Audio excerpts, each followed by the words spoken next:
त्या ते गद्दार आमच्यातले 2 गद्दार ही लोक होती, त्यांची कशी वाट लावायची आम्ही बघणार आहे, काळजी करू नका. कोण आहेत त्यांचं?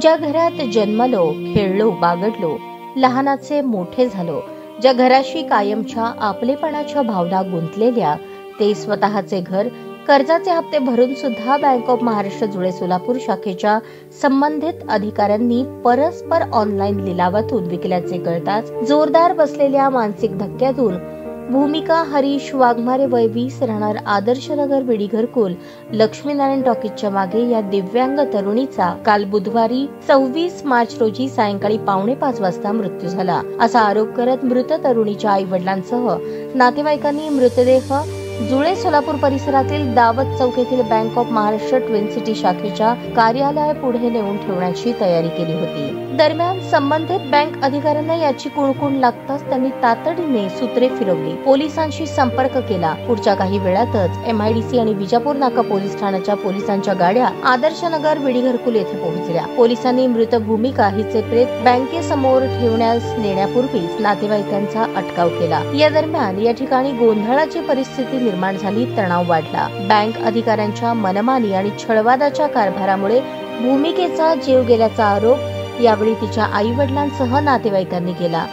गुरुवार 27 मार्च रोजी सकाळी 11 वाजल्यापासून दुपारी साधारणतः 2 वाजेपर्यंत तिथे गोंधळ होता. थकीत गृहकर्जाचे साधारण 36 लाखांचे हप्ते भरून सुद्धा बँकेने परस्पर ऑनलाईन लिलावातून 71 लाखास घर विकल्याचे बुधवारी 26 मार्च रोजी वालचंद शिक्षण संकुलाच्या BAच्या 2ऱ्या वर्षाच्या वर्गात शिकणाऱ्या भूमिकेला नातेवाईकांनी सांगितले, तेव्हा तिला मानसिक धक्का बसला आणि त्यातून तिने सकाळी जगाचा निरोप घेतल्याचे मृत भूमिकेचे मामा विठ्ठल यांनी सांगितले. बँक ऑफ महाराष्ट्राच्या जुळे सोलापूर शाखेच्या अधिकाऱ्यांनी गृह कर्जाचे हप्ते भरून सुद्धा परस्पर लिलाव काढून घर विकल्याच्या धक्क्यातून भूमिकेचा जीव गेल्याचे तिच्या आई वडिलांसह नातेवाईकांनी सांगितले आणि सर्वजण त्यामुळे संतप्त झाले. भूमिकेच्या मृत्यू प्रकरणात जोपर्यंत न्याय मिळत नाही तोपर्यंत बँक ऑफ महाराष्ट्र जुळे सोलापूर शाखेच्या कार्यालयासमोरून भूमिकेचा मृतदेह हलवायचा नाही अशी भूमिका घेतली होती. मात्र पोलिसांच्या अटकावामुळे मृतदेह संबंधित बँकेच्या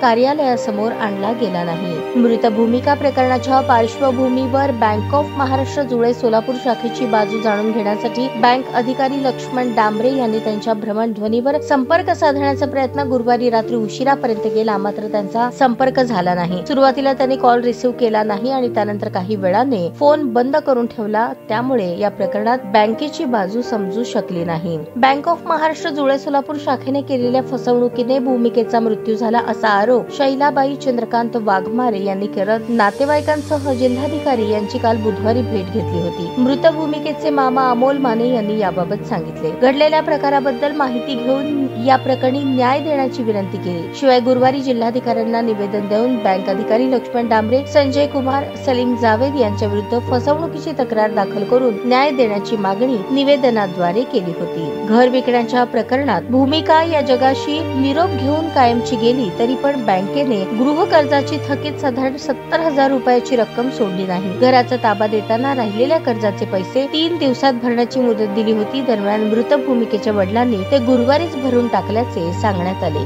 मृत भूमिकेच्या मृत्यूला लक्ष्मण डांबरे, संजय कुमार, सलीम जावेद हे बँक ऑफ महाराष्ट्राचे अधिकारीच कारणीभूत आहेत. त्यांच्या विरुद्ध पोलीस ठाण्यात रीतसर तक्रार देऊन त्यांच्यावर कारवाई होण्यासाठी पाठपुरावा करणार असल्याचे मृत भूमिकेचे मामा अमोल माने यांनी सांगितले.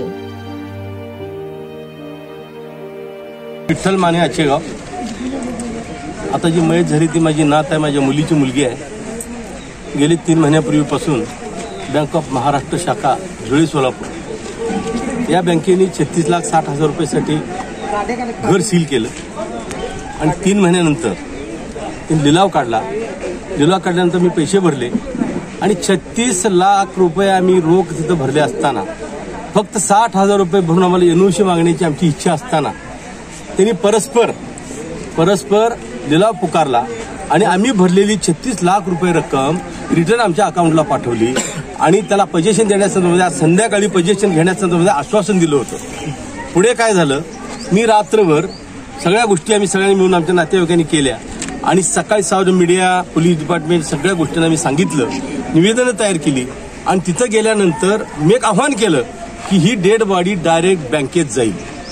जोपर्यंत मला न्याय मिळत नाही तोपर्यंत इथली डेड बॉडी हल्ली जाणार नाही अशी म्हणल्यानंतर पोलीस यंत्रणा सगळी जागी झाली आणि 2 PI त्या ठिकाणी आले होते. झोनल मॅनेजरवर चर्चा झाली. त्यांनी स्पष्टपणे सांगितलेलं आहे की तुम्ही पैसे भरलेले बरोबर आहे. त्यात एक गद्दार, आमच्यातले 2 गद्दार ही लोक होती. त्यांची कशी वाट लावायची आम्ही बघणार आहे, काळजी करू नका. कोण आहेत, त्यांचं नाव काय? त्यांचं नाव मी आता सांगत नाही. पुढे काय झालं? पुढं काय झालं ते सगळं सांगतो. आता काय करायचं ते आम्ही प्लॅनिंग करतो. आणि zonal officer mister Sanjay Kumar Jha यांनी स्पष्टपणे सांगितलं बँक तुमच्या पाठीशी आहे, एवढे भावनिक होऊ नका, कुलप तोडा, घरात घुसा आणि तुम्हाला कुठलाही प्रॉब्लेम येणार नाही. संपूर्ण घर तुम्ही त्याचा घेऊन टाकता आणि काही जरी प्रॉब्लेम आला तुमचा लिलाव घेणारा किंवा अजून कोण मध्ये आले आम्ही बँक जबाबदार आहे. 2 PI माझ्या बरोबर होते. त्या दोन्ही PIने सांगितलं बिलकुल तुम्ही मात्र काळजी करू नका, फक्त एक फोन जर मी तर ते करतो. आता ते दोन्ही PI त्यांचे नाव सांगा. वाघमारे साहेब आणि दादासाहेब गायकवाड हे 2 PI होते. अतिशय सिन्सिअर आणि अतिशय चांगलं आणि पत्रकार 2-4 होते. आणि सगळ्यात हिंदू संघटनेचे बजरंग दलाचे अध्यक्ष हे सगळे त्या ठिकाणी आले होते. आणि त्यांची इतकी पाचावर धारण बसली की काय करावं सुचत नव्हतं. आणि त्यात दुसरी गोष्ट, एक जाता जाता एकच बोललो, ज्यांनी हा उद्योग लावला, ज्यांनी आम्हाला कामाला लावलं, एखाद्याचं कुटुंब उद्ध्वस्त करण्याचा प्रयत्न केला, त्या माणसानी कशी काय करायची तर कसं भेटायचं ते आमचं बघणारच आहे. परंतु झोनल मॅनेजर साहेबांनी अतिशय चांगल्या पद्धतीने सहकार्य केलं. आणि लिगल ॲडवायझर बँकेचे आले होते आणि लिगल ॲडवायझर आल्यामुळं बऱ्याच गोष्टी आम्हाला सॉल्व्ह झाल्या. मी हट्ट धरला.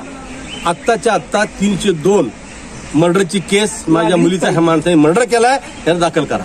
बँक मॅनेजरच्या विरोधामध्ये माझी पत्ता करार आहे. बँक मॅनेजरचं नाव काय? लक्ष्मणराव डांबरे. आणि दुसरी गोष्ट, तिथं एक सलीम जावेद त्यांना पण सांगितलं ह्या 2 लोकांनी पासलेटी करून आपल्या अल्पसंख्याक लोकांना अडचणीत आणून बेघर करण्याचा प्रयत्न केला. कारण शासन कसल्याही परिस्थितीमध्ये कोणाला बेघर होऊ देत नाही. ही भाषा legal adviser of bank of Maharashtra यांनी सांगितलं.